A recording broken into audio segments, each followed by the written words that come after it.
If you truly wish to awaken, to become someone who's genuinely conscious, watch this video carefully, twice if you can.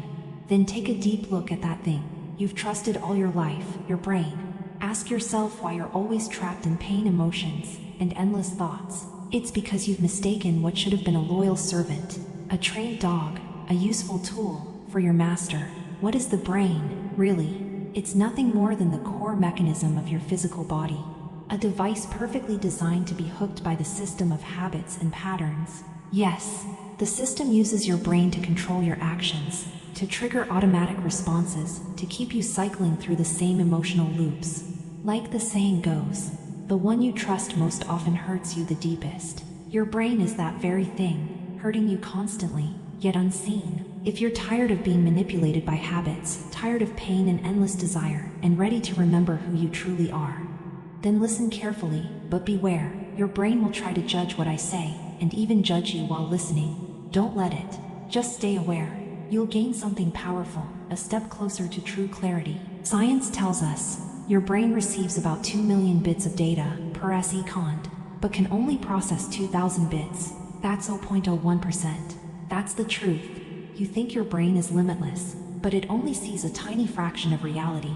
Most people live entirely inside that 0.01%, believing the brain is their greatest gift. They train it, worship it, serve it. But no matter how hard you train it, its blind spots are infinite. Your thoughts just loop within that limitation.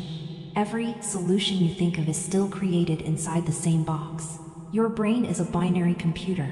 It only knows how to compare and contrast. Yes or no, right or wrong, good or bad, like or dislike. Every moment you receive new information, your brain rushes to label it.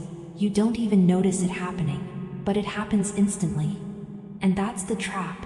As long as you think with your brain, you live inside duality, the endless conflict of opposites. Don't glorify your brain. The greatest people in history, Einstein, Lao Tzu, Buddha, Wang Yangming, they didn't think their way to truth. They went beyond thought. They entered states of stillness, focus, and effortless awareness. They connected with higher wisdom, with intuition, inspiration, and pure knowing. Their brains were no longer masters. They were obedient tools.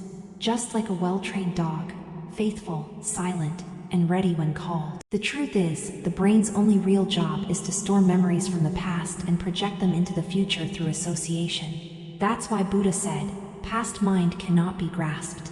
Future mind cannot be grasped. Because every thought you have is either memory or imagination, never the present moment. The brain loves to think. It loves to analyze, compare, judge, argue, and it calls that being smart. But heavy thinkers are often the most anxious.